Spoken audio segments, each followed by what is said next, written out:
नमस्कार, आप सभी का एक बार फिर से स्वागत है हमारे चैनल भक्ति ज्ञान में।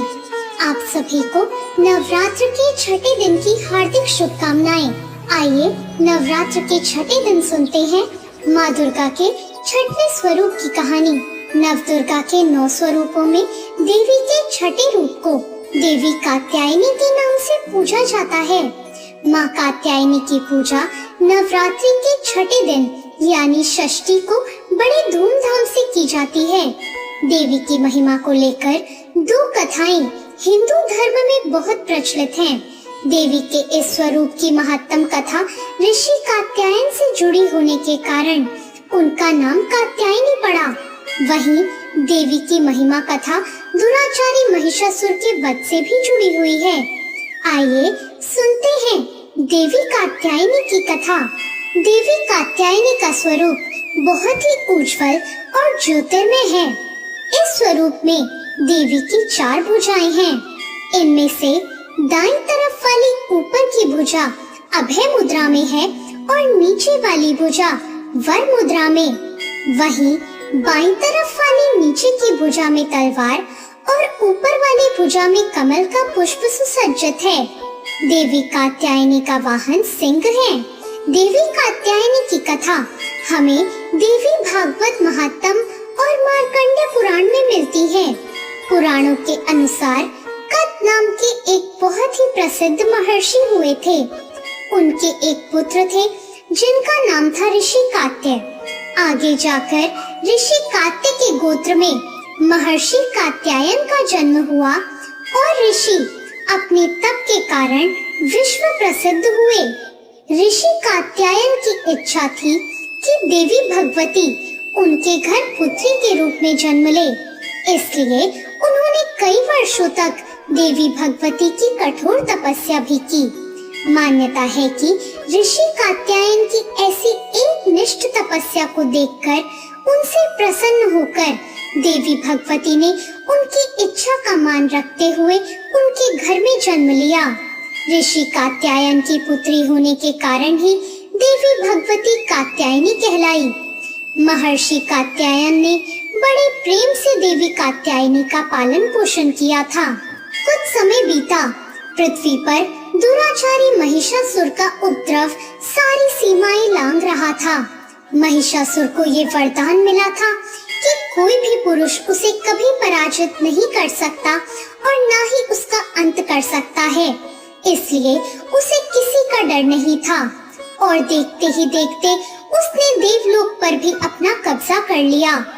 तभी भगवान विष्णु, प्रजापति ब्रह्मा जी और देवाधिदेव महादेव ने उसका विनाश करने के लिए अपने अपने तेज से मिलित एक देवी को उत्पन्न किया। मान्यता है कि महर्षि कात्यायन ने इन देवी की सर्वप्रथम विधिवत पूजा की थी, इसलिए देवी को कात्यायनी नाम से जाना गया।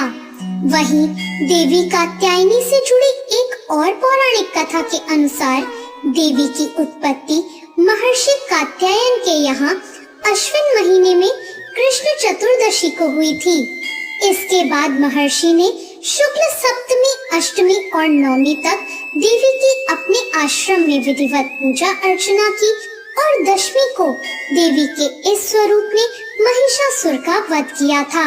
यही कारण है कि देवी के इस स्वरूप को देवी कात्यायनी के नाम से जाना गया था।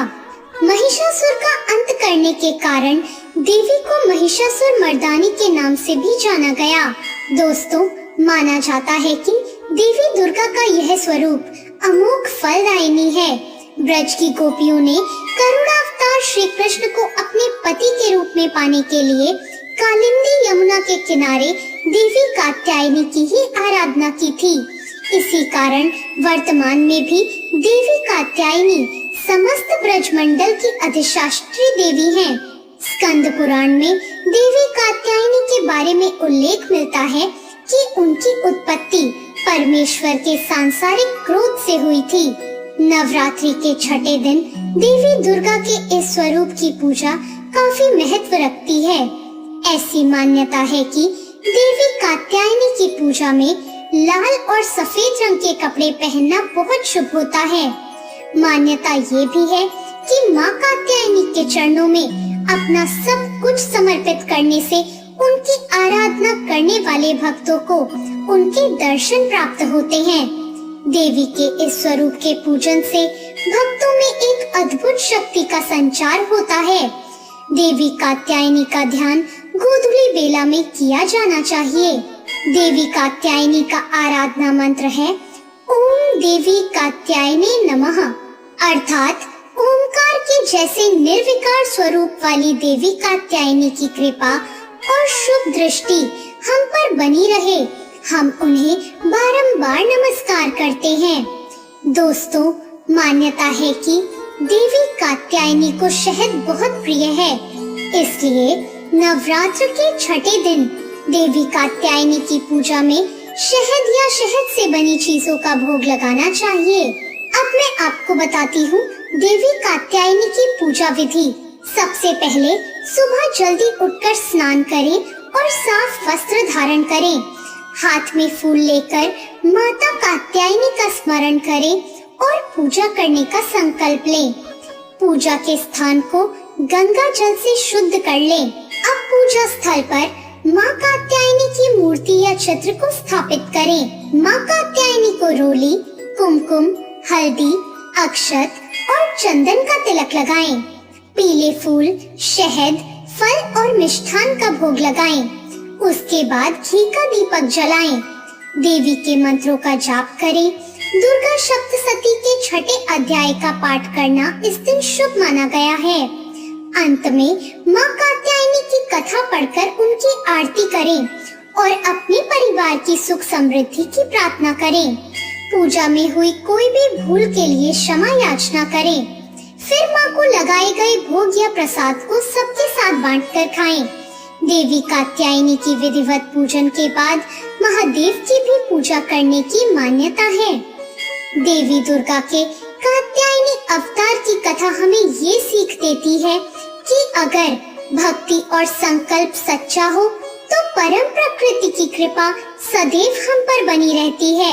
जिस प्रकार महर्षि कात्यायन की एक निष्ठ तपस्या से प्रसन्न होकर देवी दुर्गा उनकी इच्छा और तपस्या का मान रखकर उनके यहाँ पैदा हुई, उसी प्रकार मनुष्य को भी अपनी भक्ति, निष्ठा और संकल्प के पथ पर अविचल रहना चाहिए। तो ये थी आज की कथा। आपको आज की ये कथा कैसी लगी? कमेंट करके जरूर बताएं। वीडियो अच्छी लगी हो तो लाइक जरूर करें और आपने अभी तक मेरे चैनल भक्ति ज्ञान को सब्सक्राइब नहीं किया हो तो सब्सक्राइब जरूर करें। धन्यवाद।